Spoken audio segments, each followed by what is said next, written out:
So I'm going to pretend. All right, I just bumped into this gentleman here on the canal. What's your name? Tom. And you were just giving me a wave when I came by. Why'd you give me a wave, and what do you think about what's going on lately?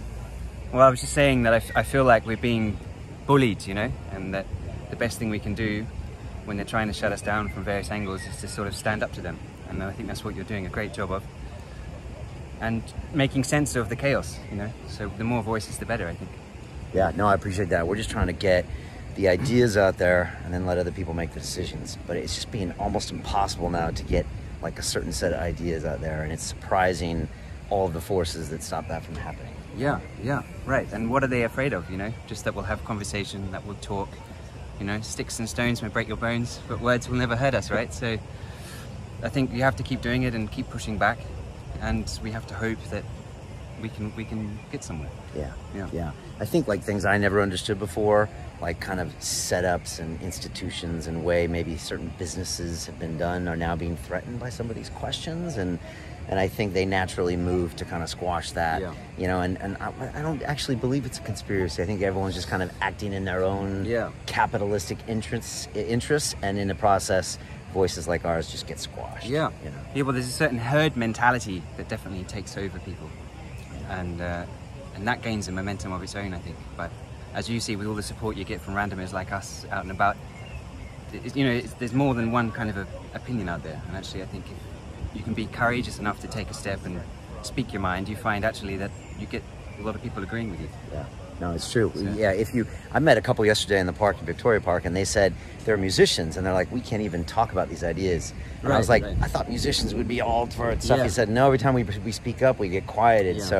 But then again, sometimes you find all sorts of people that are actually with you, right? Right. I mean, it's the same. I'm a PhD student, and I feel like I can't mention these things in sort of like polite society. But probably I have to be a little bit more courageous and see, because there's got to be more people out there, you know, I think so. who are open-minded. What do you think about the fear? I feel like fear has been kind of weaponized against us. And do you feel like there's a lot of people in London or around that are just really too scared to do anything, even like from a contagion point of view? And what do you think of all that? Yeah, well, I think fear is the number one problem. I would just, that's what's holding us all back, basically. And I do see that. I mean, it's improved a lot over the last weeks. You know, that sort of dance that people do in the streets has really calmed down. Yeah. So that's good. But that's the number one problem is people being afraid of what exactly? I'm not sure, you know, being afraid of fear, I think. You know? Yeah. It's weird, too, because now that we're, like, at home alone, and then we can't be near each other, sometimes you can't see people's faces. Right. It's like we can't even communicate anymore. Absolutely. You're like the enemy. Yeah. So, like, I mean, I don't like to go down these conspiracy roads, but it's set up to where we can't have conversations like this. Yeah, that's right. Well, my whole research interest is in dystopia. And you always find that in dystopia, it's always one of the key themes is depersonalization. You know, and they kind of take away your personality, and you have a society full of shuffling robots, you know, and that's no good, eh? I mean, we have got to get away from the whole safetyism, security ethos, and enjoy taking risk, you know? I think that's what it's about. I know, and we actually take risks every day. When you drive, you take a risk. And it's probably the same odds of getting like a virus, but we forget about that. Yeah, right, exactly. Focus on one part. We take a whole ton of risks all the time. That's the fun bit. You know? Right. And like, it's weird how depersonalized, like you put like David Icke out there and everyone just depersonalized. Oh, he's a crazy man. He did all this stuff. So that means his opinions don't matter. Yeah, exactly. I'm being depersonalized. All sorts of people. Oh, he's just that guy. He's that guy. And then it's like, so that's being done. And well, you study dystopia, so you know how this works. Yeah, it's depressing seeing it, but character assassination, that's the thing, right? They don't take you on, they don't take you at face value.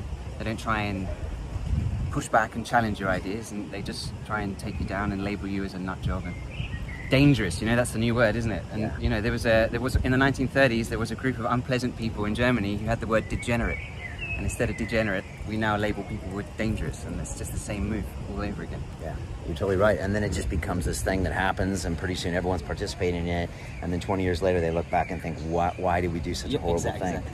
And like, we want to stop that from happening now. Luckily we have the internet. Unluckily, we have the internet. So in some ways, it's like there's an oligopoly of forces that control. I mean, most of the information on the internet is controlled by 3 large Silicon Valley trillion-dollar companies. The good thing is there's other parts of the internet where we can share our information, but it's becoming tricky now in that sense.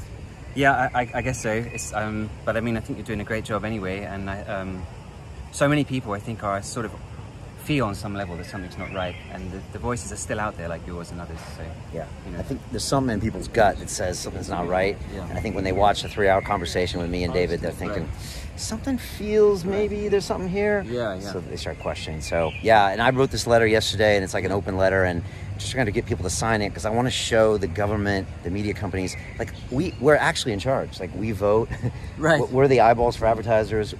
They use our personal data to make their money. So if we get them to recognize there's enough of us saying hold back, I think they might. So I think so. yeah, so I'm trying to show numbers in this. I think we'll be at 100,000 signatures by Monday, maybe even 1 million in the next week. So if people want to check that out, it's LondonReal.tv/letter. And I just want to like send Parliament a little message, or the White House, and I think they'll actually listen. So I don't know, we'll have to see how that goes. Yeah, great effort, I think. Cool, well thank you, man. It's people like you that keep me going, because sometimes it's tricky in the background. Well, I feel the same way, you know. I see you jogging down the canal here, and I think, you know, this gives me a great boost, you know, to know that people like you are brave enough to do what you do. So yeah, I think we can get somewhere here. All right, man, you give me a ray of hope today. So there he is, Tom, the future. He's going to be running the show soon with the PhD. So dude, thanks so much, man. I appreciate you. Yeah? All right, we'll see you guys later. If you see me on the streets, be careful. I might pull out my phone. All right, take care. Bye.